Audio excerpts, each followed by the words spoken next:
Hey guys, let's get more news about Miami Heat, but first, don't forget to subscribe and leave your like.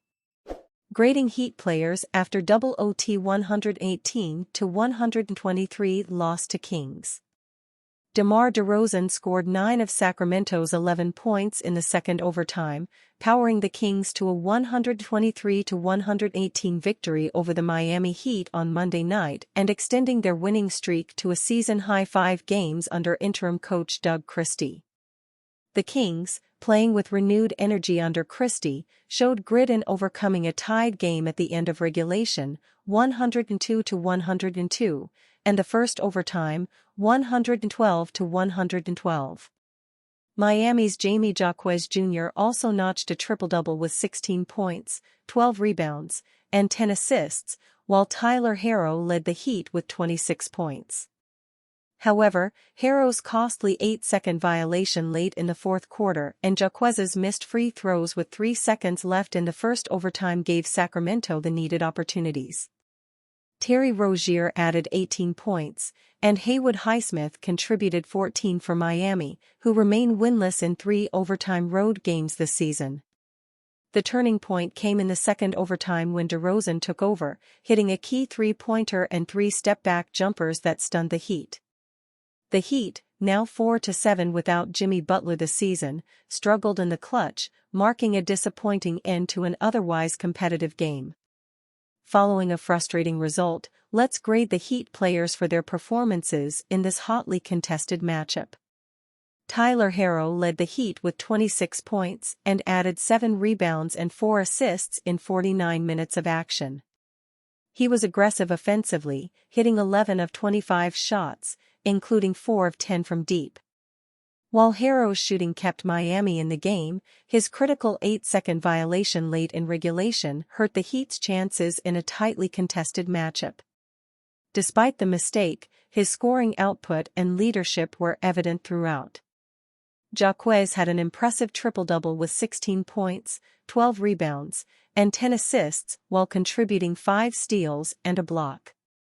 His all-around performance was one of Miami's bright spots, but his missed free throws with 3 seconds left in the first overtime were costly. Even so, Jaquez showed tremendous potential and poise in his 46 minutes on the floor.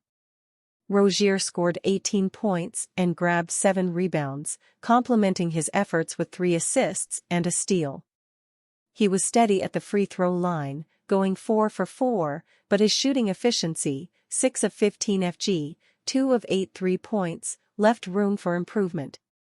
Rozier provided consistent effort but fell short in delivering clutch moments. Haywood Highsmith was solid with 14 points, 6 rebounds, and 2 blocks, shooting an efficient 5 of 8 from the field, including 2 of 4 from beyond the arc. His hustle and defensive contributions gave Miami valuable support, but his performance wasn't enough to push the team over the line in the second overtime. Bam Adebayo's scoring struggles, other concerns cost Heat in heartbreaking loss. In one of the more heartbreaking losses of the season, the Heat fell to the Kings 123-118 in double overtime on Monday night after holding a 17-point lead with 8 minutes to go in the fourth and having opportunities to close out the game in the first overtime period. Going against the Kings, despite Sacramento not having their star point guard De'Aaron Fox, a third straight loss for the Heat is a tough pill to swallow. With Jimmy Butler being suspended 7 games and requesting a trade, the Heat knew they would be undermanned, and today's loss was a prime example of the importance of the next man-up mentality in the NBA. In the Heat's last 3 losses, other than Tyler Herro, who is playing at an all-star level for Miami, no one has stepped up to fill the shoes of Butler, despite doing it many times in the past, including a win last year at the Golden One Center. Bam Adebayo, the Heat's captain, emphasized that without Butler, the rest of us got to figure out how to win games, but even Adebayo himself, after back-to-back All-Star seasons, is drastically struggling on the court. In his last 2 games, Adebayo is a combined 24% from the field. In Adebayo's 8th year, he has struggled to put the ball in the basket, averaging his lowest point total since his 3rd year in the league. In critical stretches tonight, missing a free throw or a gimme 5-foot jumper, Adebayo had failed to perform when it mattered most. Jaime Jaquez Jr., despite playing one of his better games of the season, failed in the clutch. He also missed 2 critical free throws in overtime when it felt like Miami was going to escape Sacramento with a win.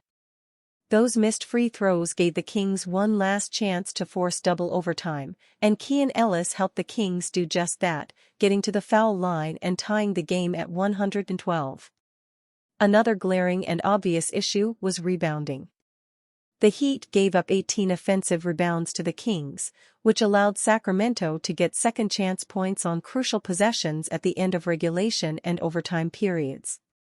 This has been a problem for Miami in their current 3-game skid, and you wonder if SPO will consider putting Bam and Kel'el Ware together on the floor to increase physicality and secure more boards in critical moments. Whether it was cold shooting, not securing a defensive rebound to end a Kings possession, or missing opportunities in the clutch, Miami had many opportunities to win a game that felt like they had to have it, and they failed. Just after the new year, Miami Heat star Jimmy Butler requested a trade from the organization. Butler's relationship with the Heat was trending in a negative direction for months, similar to the situation star wide receiver Tyreek Hill was having with the Miami Dolphins. It's possible Butler inspired the fellow South Florida superstar to also formally request a trade out of Miami. Following the Dolphins' Week 18 loss to the New York Jets, Hill did not mince words about his future with the team. "I'm opening the door," Hill began. "I'm out, bro. It was great playing here, but at the end of the day, I got to do what's best for my career. I'm too much of a competitor to be just out there." Just like Hill, Butler's trade request came just hours after a loss. In the Dolphins star's case, it was a 32-20 defeat to Aaron Rodgers and the Jets, while the Heat forward had a poor performance in a loss to the Indiana Pacers. Here's the post-game comment that sparked Butler's trade request: "I want to see me get my joy back from playing basketball, and wherever that may be, we'll find out here pretty soon," Butler said. "I'm happy here off the court, but I want to be back somewhat dominant. I want to hoop, and I want to help this team win. Right now, I'm not doing that." The stunning part came when Butler was asked a follow-up of "Can you get your joy back here on the court?" to which the 6-time All-Star immediately responded, "Probably not." Heat predicted to add veteran NBA champion in trade, sending Jimmy Butler to Spurs. Winning is the #1 priority for Miami Heat team president Pat Riley and the rest of the front office. This is true whether 6-time All-Star Jimmy Butler is on the court or not.